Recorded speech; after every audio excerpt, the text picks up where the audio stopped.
यह सुनकर कालिया नाग वहाँ से भाग जाता है। कालिया नाग कहता है, अरे यह नागिन तो बहुत ही शक्तिशाली है, इससे इसकी नागमणि छीनना बहुत ही मुश्किल है। एक बार एक चोर गांव से चोरी करके जंगल के रास्ते से लौट रहा होता है। तभी उसे बहुत प्यास लगती है। उसे पास में एक कुआं दिखाई देता है। वह चोर पानी पीने के लिए उसके पास आता है, परंतु वह कुआं खाली होता है। यह देखकर चोर कहता है, हाय रे मेरी फूटी किस्मत, यह कुआं तो पूरा सूख चुका है। प्यास से मेरा गला सूख चुका है। लगता है मुझे थोड़ा और आगे चल के देखना चाहिए।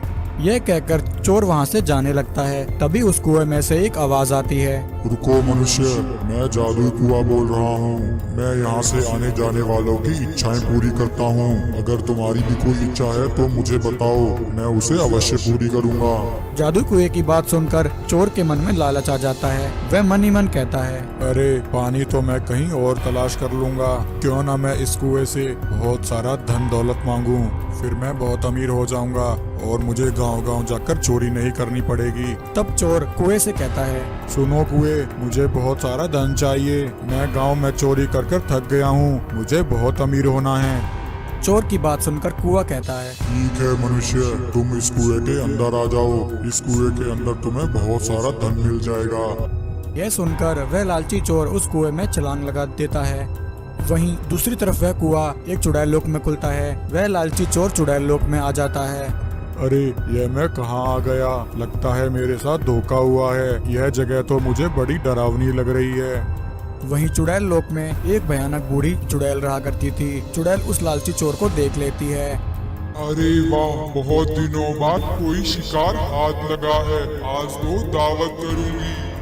चुड़ैल को देखकर वह लालची चोर बहुत ज्यादा डर जाता है और कहता है, चुड़ैल मुझे छोड़ दो, मुझे जाने दो।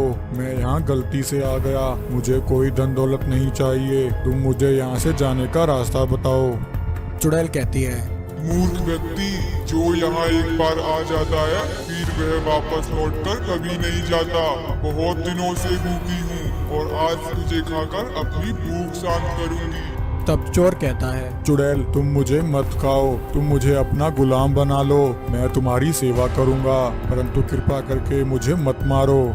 चोर की बात सुनकर चुड़ैल के मन में एक आइडिया आता है। वह उसी समय अपनी शक्ति उस लालची चोर पर मारती है और उसे कालिया नाग बना देती है और कहती है, कालिया नाग, अब तुम मेरे गुलाम हो।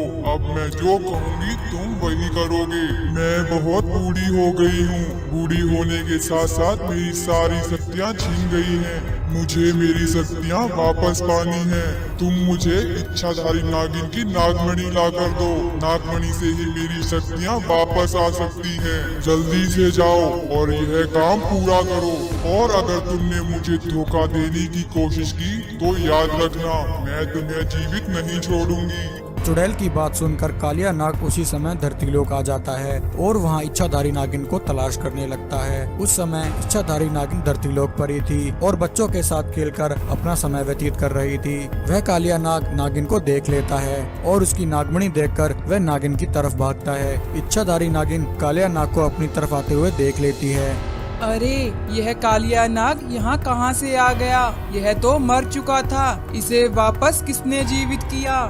यह कहकर इच्छाधारी नागिन कालिया नाग पर अपनी शक्तियों से हमला करती है। शक्ति लगते ही कालिया नाग वहीं बेहोश हो जाता है। तब नागिन कहती है, कालिया नाग, तुम जिस उद्देश्य से यहाँ आए हो वह कभी पूरा नहीं होगा। आज तो मैं तुम्हें जीवित छोड़ रही हूँ, किंतु अगली बार तुम मुझे यहाँ दिखाई दिए तो मैं तुम्हें जान से मार दूंगी। यह सुनकर कालिया नाग वहाँ से भाग जाता है। कालिया नाग कहता है, अरे यह नागिन तो बहुत ही शक्तिशाली है। इससे इसकी नागमणि छीनना बहुत ही मुश्किल है। अगर मैं नागमणि लेकर नहीं गया तो चुड़ैल मुझे जीवित नहीं छोड़ेगी। वहीं शाम होते ही सभी बच्चे नागिन के साथ खेलकर अपने घर वापस लौट रहे होते हैं। उन्हीं बच्चों में सीमा नाम की एक लड़की अपने घर लौट रही होती है। तभी वह कालिया नाग सीमा के सामने आ जाता है और कहता है, सुनो बेटा, क्या तुम मेरा एक काम करोगी? लगता है वह नागिन तुम्हारी अच्छी दोस्त है। मुझे तुम्हारी दोस्त की वह नागमणि चाहिए। क्या तुम मुझे वह नागमणि ला कर दोगी? परंतु ध्यान रहे उसे इस बात का पता न चले। बदले में मैं तुम्हें बहुत सारे खिलौने और मिठाइयाँ दूंगा। ठीक है अंकल, मैं अभी तुम्हें नागमणि लाकर देती हूँ। क्योंकि सीमा बहुत ही समझदार लड़की थी, वह कालिया नाग के चाल को समझ जाती है और अपने घर से एक नकली खिलौने वाली नागमणि लाकर कालिया नाग को दे देती है। नागमणि पाकर कालिया नाग बहुत खुश होता है और वहाँ से गायब हो जाता है। वहीं इच्छाधारी नागिन यह सब देख रही होती है। वह कालिया नाग का पीछा करती है और वह भी वहाँ से गायब हो जाती है। कालिया नाग नागमणि लेकर चुड़ैल के पास आ जाता है। चुड़ैल नागमणि देखकर बहुत खुश हो जाती है, परंतु जब चुड़ैल को पता लगता है कि वह नागमणि नकली है और उसमें कोई भी शक्तियाँ नहीं हैं, तो चुड़ैल को बहुत गुस्सा आता है। अरे मूर्ख कालिया नाग, यह नागमणि तो नकली है। उस नागिन ने तुम्हें बेवकूफ बनाया है। तभी इच्छाधारी नागिन वहाँ आ जाती है और चुड़ैल को देख लेती है। अच्छा चुड़ैल, तो यह सब तेरा किया धरा है। आज मैं तुझे जीवित नहीं छोड़ूंगी। यह कहकर इच्छाधारी नागिन अपनी शक्तियों से चुड़ैल पर हमला करती है और चुड़ैल की जीवन लीला वहीं समाप्त कर देती है। चुड़ैल के मरते ही उसका जादू खत्म हो जाता है और वह लालची चोर अपनी असली रूप में आ जाता है। तब वह चोर इच्छाधारी नागिन से क्षमा मांगता है और उसे सारी बात बताता है। चील चुड़ैल उसी समय शिकार करने के लिए निकल जाती है। भूतिया चील चुड़ैल नागलोक में आ जाती है और इच्छाधारी नागिन और नागराज को उठा लेती है। एक बार एक डायन एक बच्ची को जन्म देती है। तभी अचानक एक दुष्ट लालची चुड़ैल डायन की बेटी को देख लेती है। चुड़ैल डायन की बेटी को उठा लेती है और उसे लेकर वहाँ से भागने लगती है। तभी डायन की आंख खुल जाती है। डायन चुड़ैल को देख लेती है और उसका पीछा करती है। दुष्ट चुड़ैल, कहाँ लेकर जा रही है मेरी बच्ची को?